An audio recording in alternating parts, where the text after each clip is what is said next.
Bande ko balandi ya émission Tolo Belamboka Congo la pesi bilombote esika nyonso ezwami bino petika ite kimia nzambe tata eingela omabota mabino bande ko na bandi penza bokolanda po trésor mandala misape électrique akochela bino wapi epai to uti la Faden House wapi epai makambo oyo eleki la Faden House po ete lelo ezalaki conférence de presse ya président Eli Martin Fayulu Madidi kasi pasi pe mawapamba te mambi make ezali penza ya malamu te ya kobongisa aussi longtemps aliko kelende ko bunda etumba ya Congo sikoyo bambebe eliko kola ebele kasi lokola to ali bato ya famille totikala kinanu pola kobongisa kama makambo yango pamba te bayipanze sangola banzi bolandi yako bipai bisusu la betando eke en tout cas makambo basala ki lelo yali malamu te bapanzi sango bayike bayaki lelo po bayebaki ete ezali bongo président Eli président babenga kai président azali président ya République démocratique du Congo yango moni etuluku ya bapanzi sango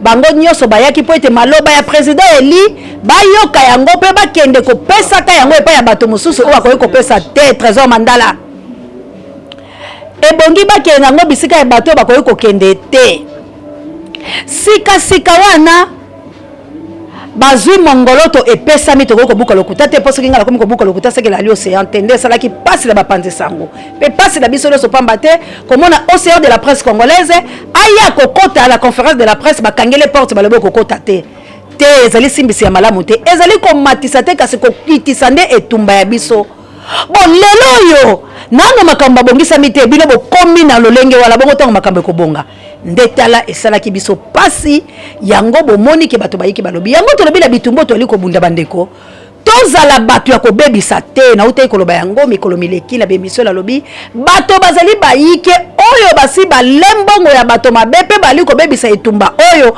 poete balingi to kabwana to bebana to panzana to swana poete etumba ekende te mais biso to lobi la bango ete la fin de toute chose na bandai koloba yango yango to lobi sombele suka bisangeza libongo le 14 oyo trésor mandala ko défilé bililingi oyo mwana mboka président Eli Martin Fayulu Madidi alobi to que le 14 bato bakozala libanda to lobi iyo kasi boyo ko malamu ndenge nazali ko sembola bolanda ngai yambo ya kofinga nga bolanda ngai yambo ko tshaba jamais bolanda ngai yambo ya ko tshaba commentaire le 14 ezali sima ya lobi nde toko bimisa bana na biso po bana oto bombaka bango tolobi to bimisa bango le 14 mama jawa le 14 toko bimisa bana le 14 alino moke monseigneur liso encore à partir le 12 botindela nga quelque chose nde bosalaka Ernest Dilala la nouvelle force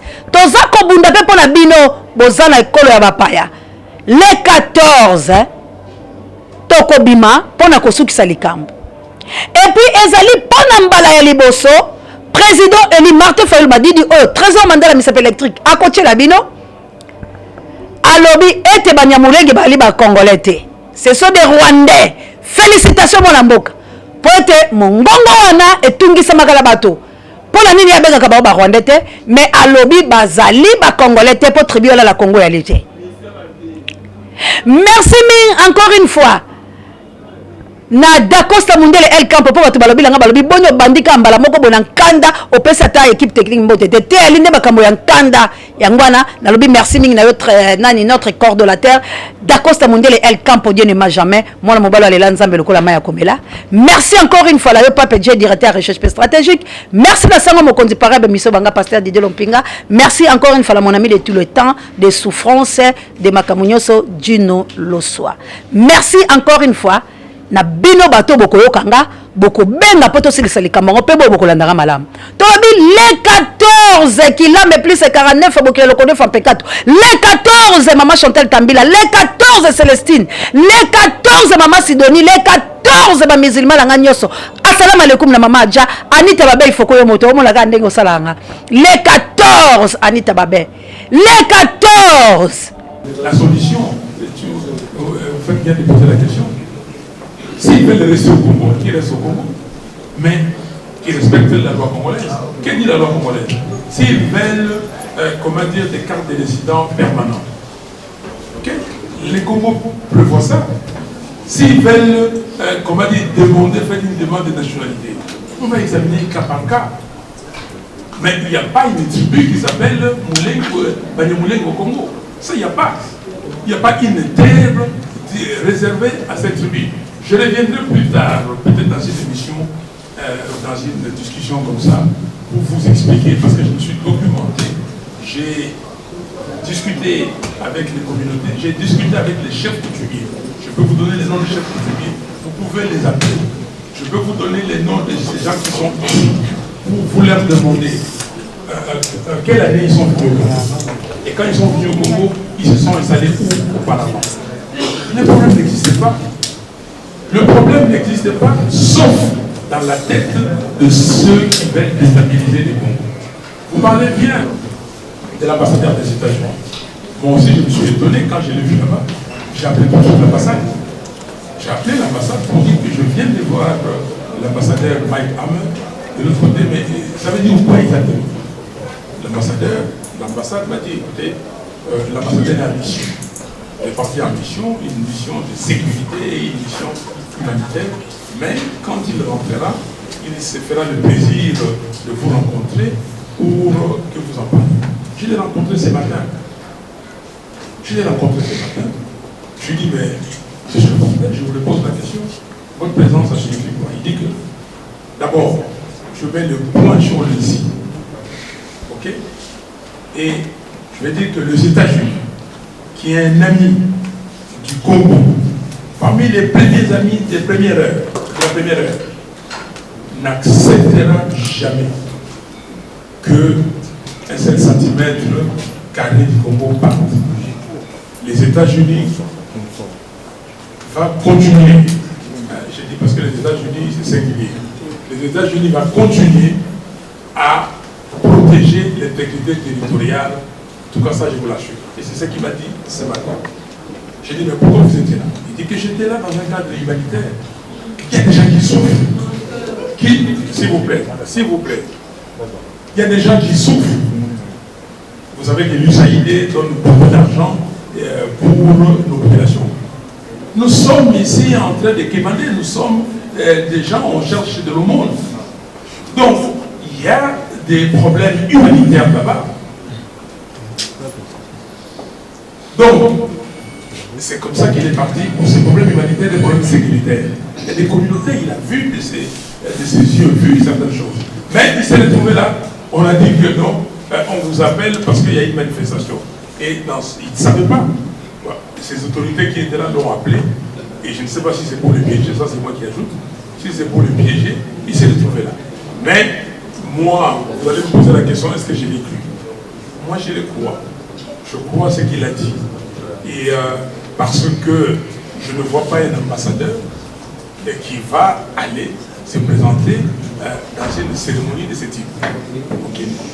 Voilà. Donc le problème est à notre niveau.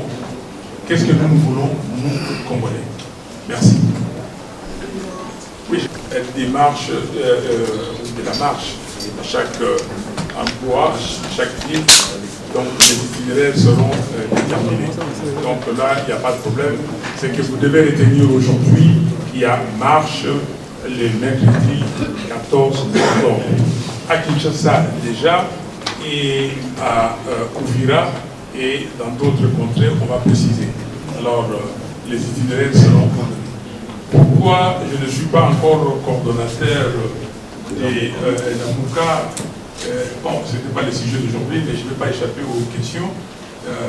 Non, parce que nous continuons de discuter, mais incessamment, ça va se passer, ça va se faire, il n'y a pas de problème. Ok? Et Amos 3.3 dit bien que deux personnes qui viennent marcher ensemble doivent se convenir, oui ou non. Donc, l'Amouka est là. L'Amouka, c'est une création du peuple congolais. C'est vous qui avez créé l'Amouka. Donc, ça va se passer bientôt. Merci. Première solution. La vraie, la solution, c'est la légitimité des institutions et la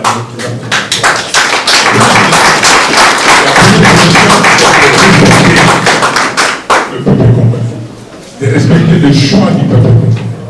Le jour où on respectera les choix du peuple congolais. Pensez-vous que si j'étais sur ce fauteuil-là aujourd'hui, la question serait comme ça? Non. Pensez-vous? Vous avez parlé de M. Félix Tshisekedi. Il a dit à Béni qu'il allait aller habiter là-bas. Maintenant, j'ai entendu encore qu'il va aller à Goma. Mais je vous dis, ce n'est pas des promesses. On fait des promesses quand on est en campagne. Ok? Moi, j'ai fait des promesses. Mais si j'avais l'effectivité du pouvoir, aujourd'hui, cette question aurait trouvé une réponse heureuse.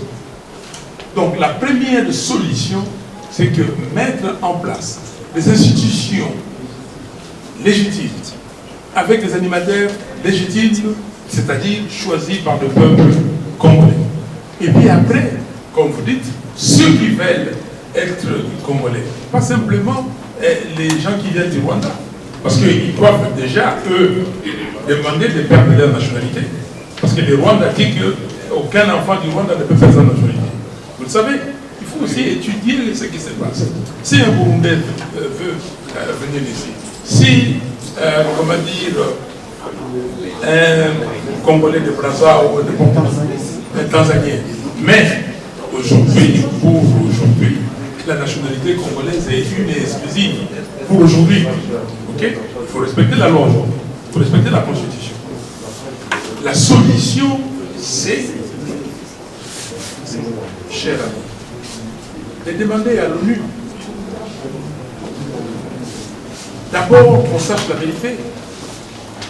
La solution, c'est d'organiser des conférences, d'organiser des colloques, que chacun sache d'où il est venu, qui il est, et de trouver une solution. On trouvera des solutions.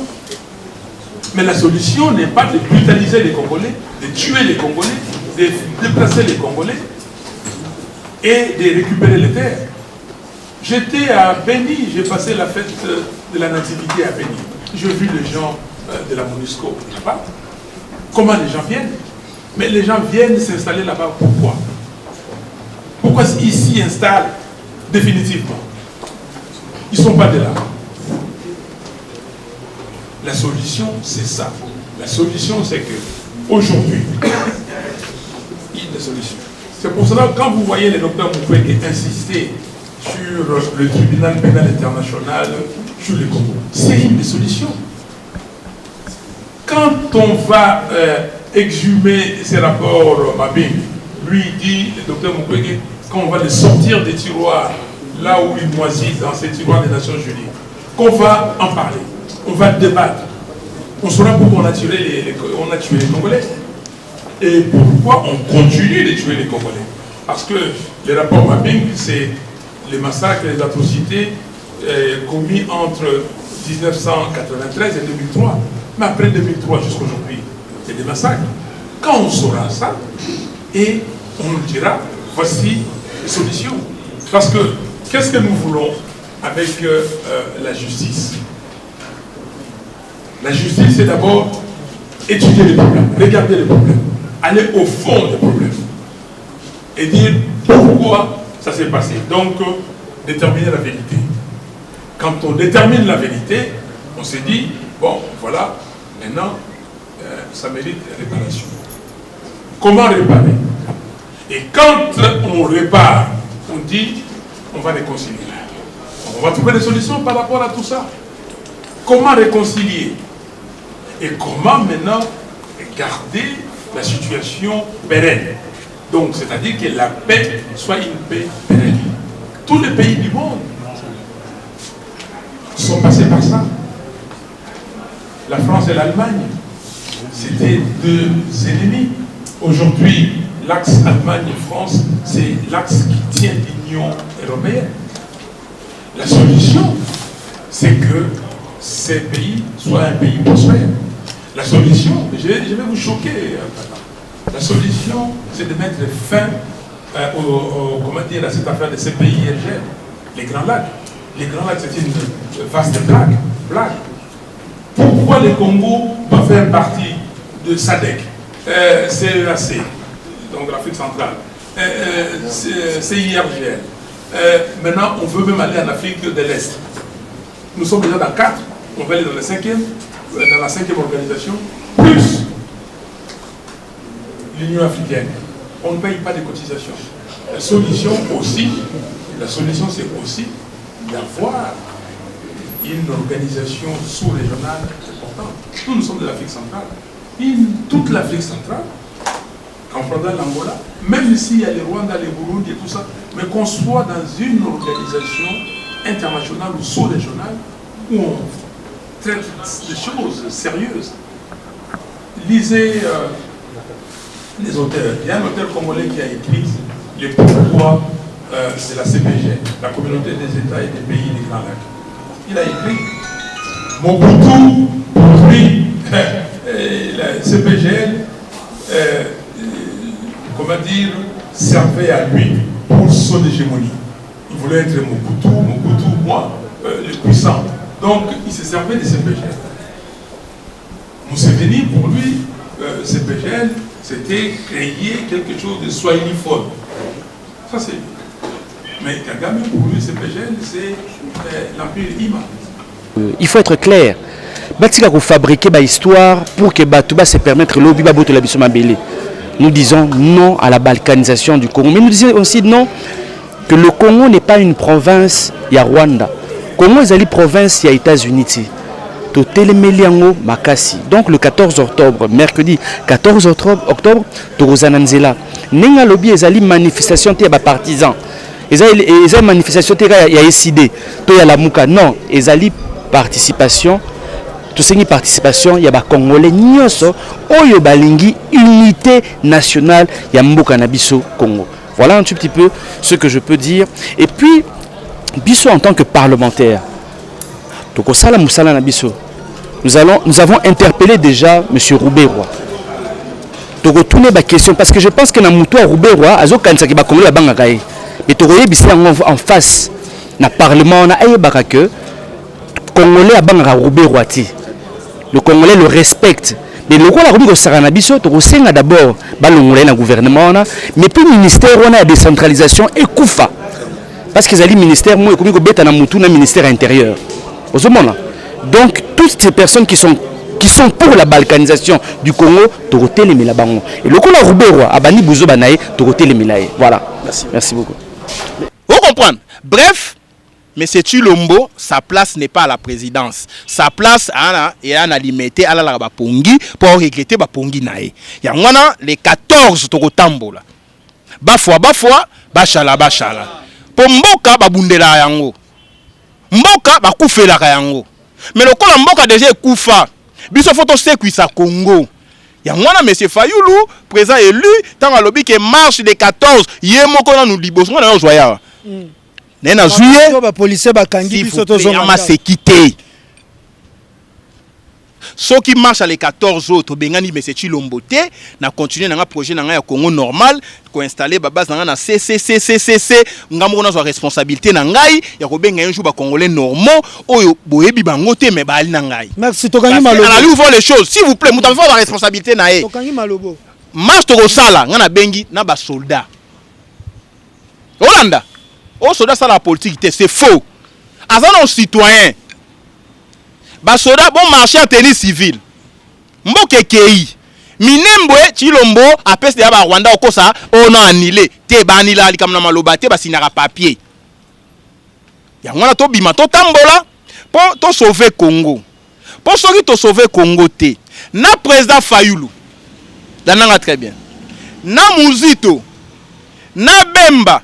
Katumbi walingate to cité mais autant ega nanko na Katumbi na monsieur Kabila na Matungulu na Ai na Ndembi na Pilipili bango nyonso wana to constater échec ya génération na bango to yebisi bino ke non voilà bokende na retraite biso baniko maengele ba Trésor King ba Océan de la Presse ba Joël Kombe na bobola na biso na ba pasi na biso to affronter batoyo la lutte prendra le temps que ça prendra pour la génération non na tchana bango nyonso na papa ngwanda to chebi bango nyonso soki simbité na bato balobaka na poto bokanga munoko botika siko génération nouvelle et ça makam c'est yama se quitter yama se quitter parce que ce qu'on tali très bien bato ba trahir mboka o Chilombo série 6 bato so na tangi wana série 6 misusu série 5 misusu série 4 mais ce que biso ce que on a série 7 série 8 série 9 muto banda botami bana obuto akenda na 97 abotami na 97 pour comprendre les dangerosités na 97 moi na botami 0 a ebine mobutu te ti lelo 97 ti lelo ça fait combien? Ça fait 33 ans. Moi na wana atangi kelasi asilisi ana mosala te avota bato na ye babima te moi na ayebi ba kombo ya génération 60 te aotala wabi po bango ba marchaka ngoto yeso ngoka ke non voilà biso moto zuma selon et puis to zui yango déjà on va libérer le pays. Bref, marche à les 14 et à la marche à libération président Fayulu lobby en très bien au prometa qui biso 2020 année à libération et kalika 2 mois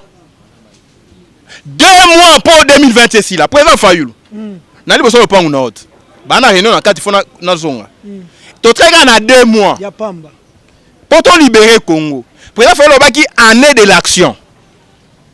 Félix n'a année à action, président Fayulu lobby année à libération. Président Félix T. Faut le monsieur Félix Antoine Tshilombo, président à IDPS. Année à action. Pour peuple à voter qui était. Année à action ya lobaki a sali action nini minembo ya ngwana action na été. Action Félix minembo au Rwandais. Film d'action. Vital Kamerhe. Vital Kamerhe bo kontaka sorti ya mukuna. Stratégie à nini yoka stratégie ali Kamerhe ba nga ba laver. Ba Rwandais ba le kabiso kaka na solo mulai.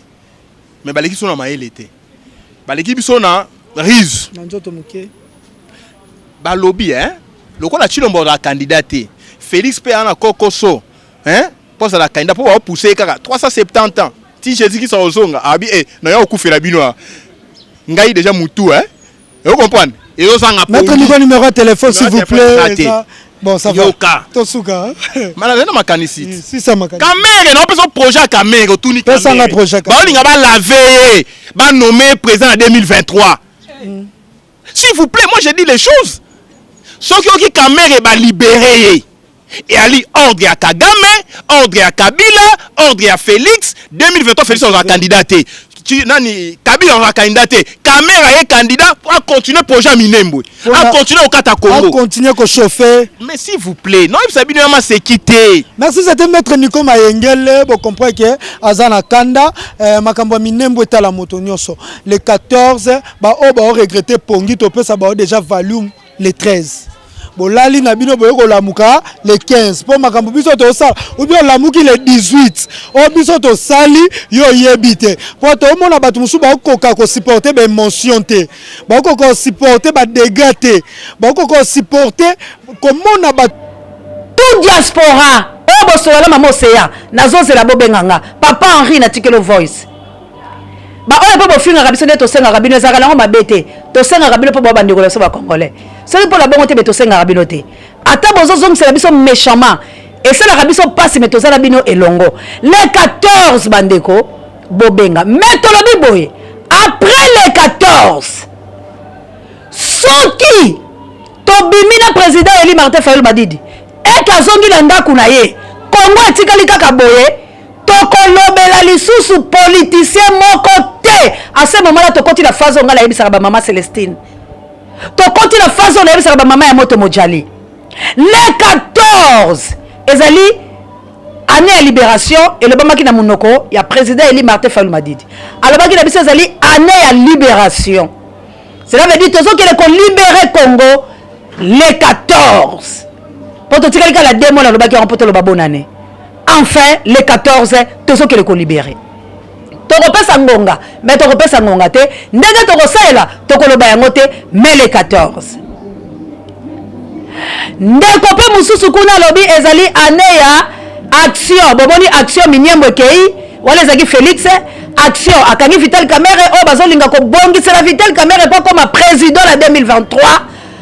Ndenge baza koyokana na Kagame o azo konza biso na ba américain o bazo konza biso ba français o bazo konza biso ba belge o bazo konza biso bazali ko yokana pona ko bongisa Vital Kamerhe yango bomoni bazali ko sala bongo po ba bimisa ye bobimi ya mona mboka ezali ne loko babongisaki. Merci Nzambe langa po ete tango lobaka makambo. Émission précédente botala ngo lisusu bokomona na lobaki pour la Vitel Camere. Yango na yebisaki biloko lazali motinda mina nkolo. Oya tinda ngala kacha Congo pona libérer yo muto finga ganga so na senge moya likuta. Pona libérer yo muto kanga kaka, il faut la senga bilo po musala na osa les lifuti te. Bienvenue nazala posa la yo. Les 14. Mais tolobi boye na cuisine interne de tobimisango le lote lamuka eza ya kokufa. Boyo kelanga lamuka ezali ko exister lisusu te. Bolandanga malamu. Lamuka ezali peuple ndenge tozali awa. Mais pona bakambi ya lamuka basi bakabola la bango.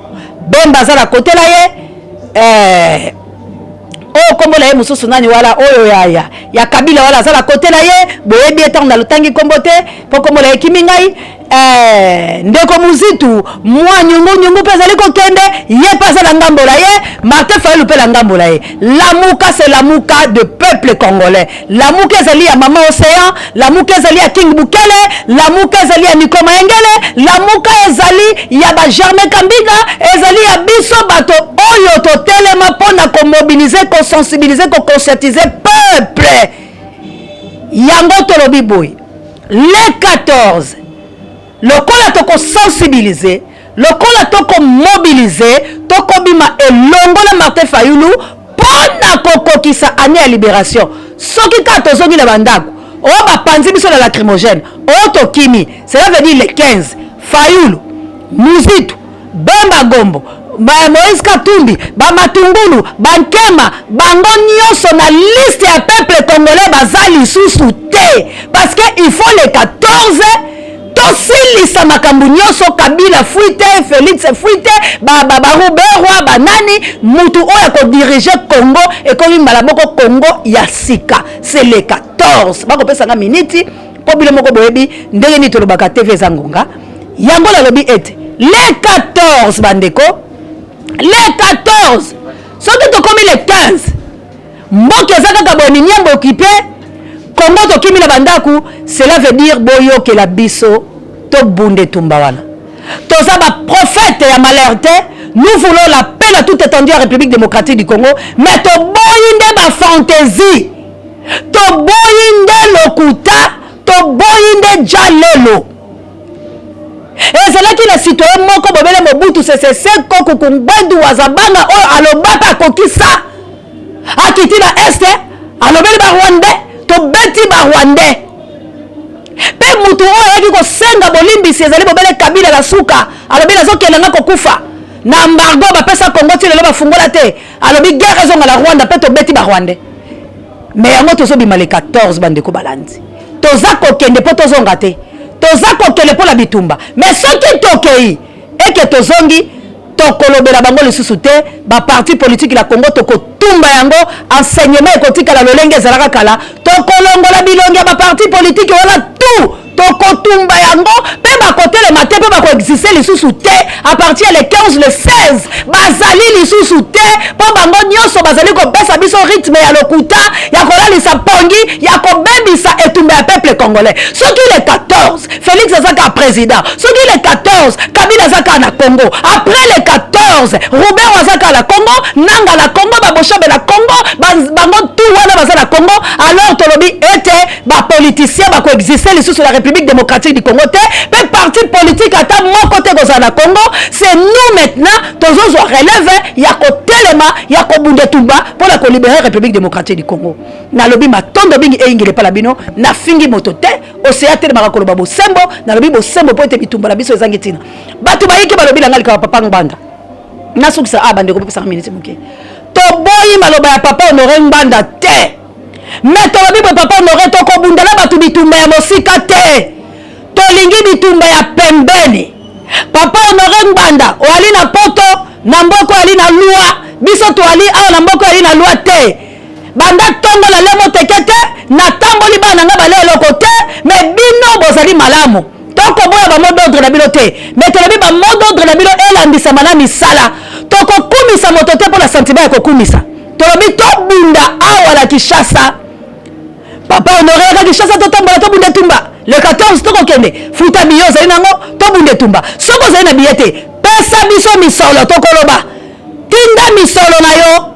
Otindi yango awa tango toko bimisa peuple congolais po bana bazanga maite.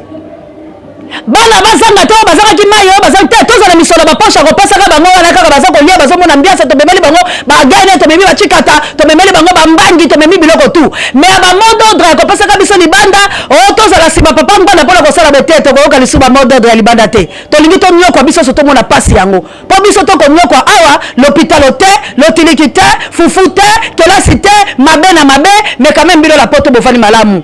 Papa benga biso. To lobi iyo tokoti biso so po moto kotosa mibeko alite po Félix abuki mibeko soka zalaki pona mibeko mais article 158 ngai kanga Félix na makamba sali bazuzi soka zalaki pona mibeko mais kaka lisi kuno Félix apesi bongo fallait kanga ye comment le président de la République ko ba ete ministre na wake ko sala eloko yo yebite ese bakanyi Robert wa na conseil des ministres Robert azato azate azoke le ko yebisa biso ke aswa basala kana mikanda ya Robert osala mina mikanda pe boko pesa biso biyano mais les 14 tout congolais a le droit ya kobima libanda tout congolais a le droit à cotiser tout congolais a le droit à contribution mais après les 14 soki kaka Félix Azabokondi Kabila za la kati ya Congo Robert wala Congo Kagame président ya Congo wana to excuse soki dalobi mingi pema pona uti pena na za convalescente maintenant ko loba pola lingi mboka la ngai wana penza